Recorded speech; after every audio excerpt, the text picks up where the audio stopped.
জুমার দিনের কিছু সুন্নাত আছে, শুনবেন না দোয়া করে ফেলবো? এই সুন্নাত গুলো শুনে আমরা বিদায় নিব, চিল্লায় পড়েন ইনশাআল্লাহ। জুমার দিনের প্রথম সুন্নত হচ্ছে জুমার দিনের ফজরের নামাজটা জামাতে পড়া। সবাই কয় খাইছে, হুজুরে ধরছে জায়গা মতো, আসল জায়গায়। জুমার নামাজের প্রথম সুন্নত হচ্ছে ফজরের নামাজটা কি পড়া? জামাতে।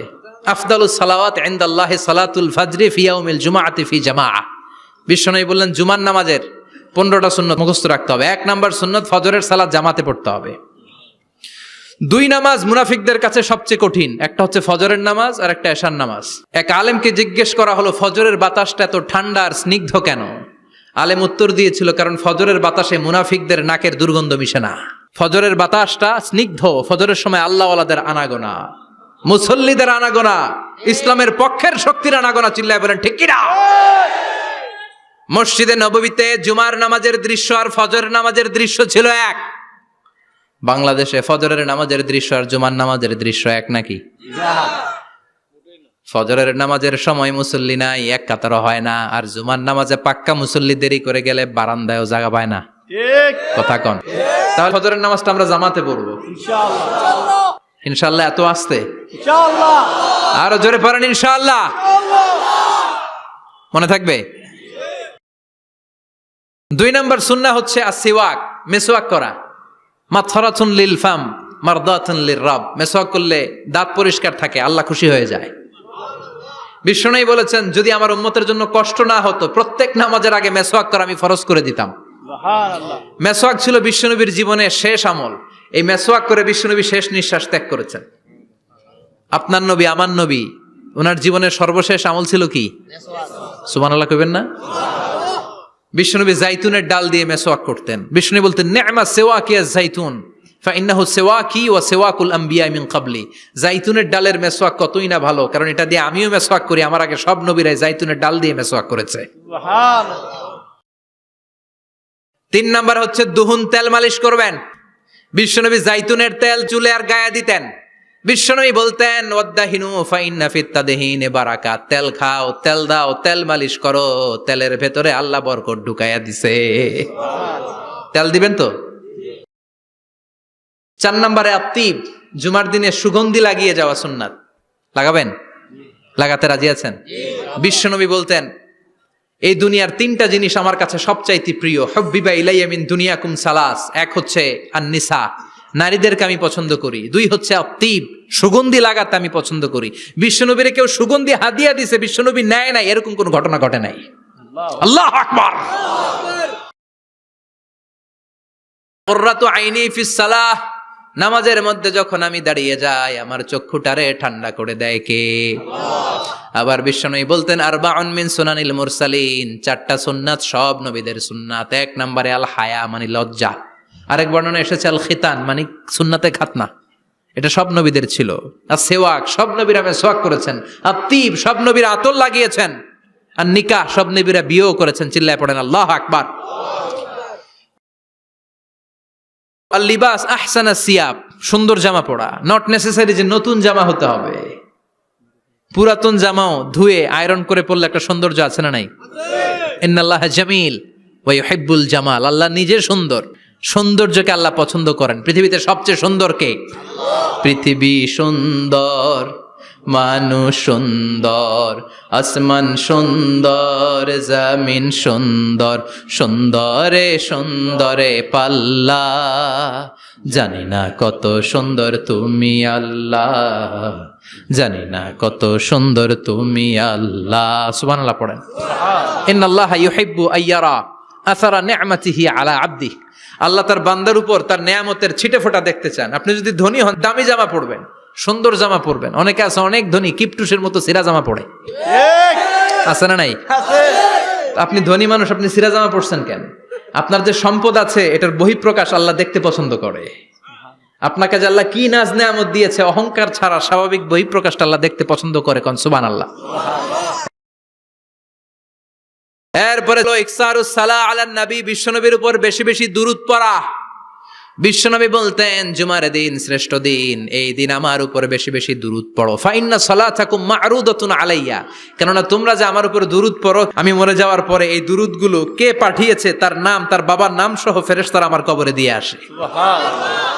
সাহাবারা বললেন ইয়া রাসূলুল্লাহ কাইফা সালাতুনা মা'রুদাতুন আলাইক, আপনি মরে যাওয়ার পরে আমাদের দুরূদ কেমন করে আপনি দেখবেন? ওয়াকাদ আরিমতা, আপনি তো পচে গলে মাটির সাথে মিশে যাবেন। বিশ্বনবী বলেন ইন্নাল্লাহা হাররামা আলাল আরদি আন তাকুলা আজসাদাল আম্বিয়া, নবীদের লাশকে খেয়ে ফেলা, নবীদের লাশকে পচিয়ে ফেলা জমিনের সব মাটির জন্য আল্লাহ হারাম করে দিয়েছে। নবীদের লাশ পচে না, নবীদের লাশ গলে না। যারাই বিশ্বনবীর উপর দুরূদ পড়বেন, আপনার নাম সহ, আপনার বাবার নাম সহ, মালাইকাতু সাইয়াহিন, একদল ফেরেশতা আছে শুধু রাউন্ড দেয় গোটা ওয়ার্ল্ডে। কারা বিশ্বনবীর উপর দুরূদ পড়েছে, এই দুরূদ নিয়ে, এই নাম নিয়ে বিশ্বনবীর কবরে তারা পৌঁছে দেয়। চিল্লায় পড়েন আল্লাহু আকবার। এরপরে বিশ্বনবী বলতেন জুমার দিনে সূরাতুল কাহাফ পড়বা, কাহাফ পড়া সুন্নাহ। সূরাতুল কাহাফ পড়তে রাজি আছেন? রাজি আছেন তো? 18 নম্বর সূরা, কোরআনের একেবারে মাঝখানের সূরা। আলহামদুলিল্লাহিল্লাযী আনজালা আলা আবদিহিল কিতাবা ওয়া লাম ইয়াজআল লাহু ইওয়াজা, এই আয়াত দিয়ে শুরু হয়েছে, শেষ করা হয়েছে ফামান কানা ইয়ারজু লিকা রাব্বিহি ফালইয়ামাল আমালান সালিহা ওয়া লা ইউশরিক বিইবাদাতি রাব্বিহি। আর মাঝখানে আছে ওয়ালিয়াতালাত্তাফ। হাফেজ সাহেবরা উত্তর দাও, মাঝখানে আছে কি? কথা কন। ওয়ালিয়াতালাত্তাফ একটা শব্দ আছে সূরা কাহাফের মাঝখানে। কোরআনের সব জায়গায় এক ফন্টে আয়াতগুলো লেখা, কিন্তু ওয়ালিয়াতালাত্তাফ মোটা করে লেখা আছে না? ডবল ফন্টে লেখা, মোটা, কারণ এটা কোরআনের একেবারে মাঝখানে অবস্থিত এই শব্দটা ওয়ালিয়াতালাত্তাফ। এর আগে যত শব্দ, এর পরে তত শব্দ, এর আগে যত কোরআনের অক্ষর, এর পরে তত অক্ষর। সুবহানাল্লাহ বাড়িতে গিয়া সুবহানাল্লাহ। বিশ্বনবী বললেন সূরাতুল কাহাফ যে তেলাওয়াত করবে ইয়াকুনু লাহু নূর, এই সূরাতুল কাহাফ কিয়ামতের দিন তার সামনে বিশাল একটা আলো হয়ে আসবে। এই আলো দিয়ে পুলসিরাত পার হয়ে ওই বান্দা জান্নাতের ভেতরে ঢুকে যাবে। আবার বিশ্বনবী বলেন যারা সূরাতুল কাহাফের প্রথম 10 আয়াত তেলাওয়াত করবে জুমার দিন, শেষের 10 আয়াত যারা জুমার দিন তেলাওয়াত করবে, দাজ্জালের ফিতনা থেকে তাদেরকে মুক্ত রাখবে কে? আল্লাহ। সুবহানাল্লাহ পড়বেন না? সুবহানাল্লাহ। সূরাতুল কাহাফ দিয়ে সকাল শুরু করতে রাজি আছেন? সবাই রাজি?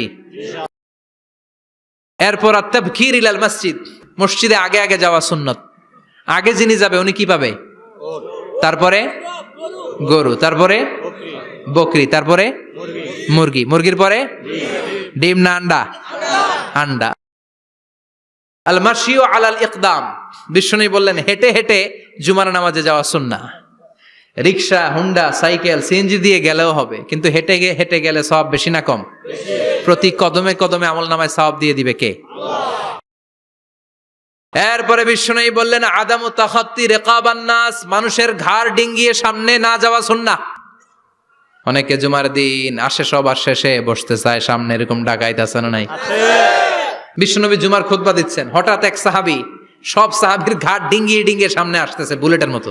বিশ্বনবী বললেন থামো, এজেলেস বসো মিয়া, ফাকাদ আযাইতা ওয়া আনাইতা, আসছো দেরি করে আবার মুসল্লিদেরকেও কষ্ট দিচ্ছ। যেখানে জায়গা পাবেন ওইখানে বসবেন, মানুষের ঘাড় ডিঙ্গিয়ে সামনের কাতারে যাওয়া এটা ঠিক না। এজন্য জুমার দিন আগে আগে আসার চেষ্টা করবেন। রাজি আছেন তো? এরপরে বিশ্বনবী বললেন দুখুলুল মসজিদে রাকাতাইন, জুমার নামাজের দিন মসজিদে ঢোকার পরে 2 রাকাত পড়া সুন্নত। কয় রাকাত? 2 রাকাত। রাজি আছেন? কবলাল জুমা বাদাল জুমা, অনেকে প্রশ্ন করে বাদাল জুমা 4 রাকাত, মসজিদে পড়লে 4, ঘরে পড়লে 2, কিন্তু কবলাল জুমা সুনির্ধারিত নয়, অনির্ধারিত। মা কদ খুদ্দিরা লাক, যত আপনার তৌফিকে কুলায় 2 রাকাত করে করে 2, 4, 6 ইমাম সাহেব খুতবা দেওয়ার আগ পর্যন্ত। আপনি যদি আধা ঘন্টা আগে যান আপনি 10 রাকাত পড়তে পারবেন। চিল্লায় বলেন ঠিক কিনা? এরপরে বিশ্বনবী বললেন ইনসাত, চুপ থেকে খুতবা শুনবা। জুমার খুতবার সময় কথা বলা যাবে নাকি? কথা কন। বিশ্বনবী বললেন তোমার সামনে কেউ কথা বলতেছে, তুমি যদি বলো চুপ করো, এটাও তুমি খারাপ কাজ করছো। চুপ করো তোমার কইতে কইছে কে? চুপ করো বলে তুমি আরেকটা ভেজাল লাগাইছো। চিল্লায় বলেন ঠিক কিনা? তাহলে জুমার নামাজে কথা বলা যাবে না, কেউ কথা বললে চুপ করো এই কথাটাও বলতে বিশ্বনবী নিষেধ করেছেন। চিল্লায় বলেন ঠিক কিনা? এরপরে মজার একটা কথা বিশ্বনবী বলেছেন, জুমার নামাজ পড়তে যেয়ে যদি কারো ঘুম আসে জায়গা চেঞ্জ করে বসো। জুমার নামাজ পড়তে যাইয়া ঘুমান না, এরকম কে কে আছেন আল্লাহর ওলি? হাত তোলেন, হাত তুলতে পারবেন? আমিও তুলতে পারবো না, আমি কত ঘুমাইছি।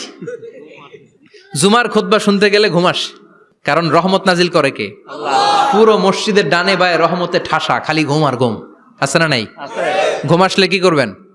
উঠে যাবেন, উঠে জায়গা চেঞ্জ করবেন, পানির ঝাপটা দিবেন, ঘুম দূর করে দিবে কে? এরপরে বিশ্বনবী বললেন, জুমার দিন দোয়া করলে কবুল হয়। এমন একটা সময় আছে জুমার দিনে, ওই সময়ে যদি বান্দা আল্লাহর কাছে কিছু চায়, সেটা না দিয়ে খালি হাতে আল্লাহ বান্দারে ফিরাইয়া দেয় না। সেটা কখন?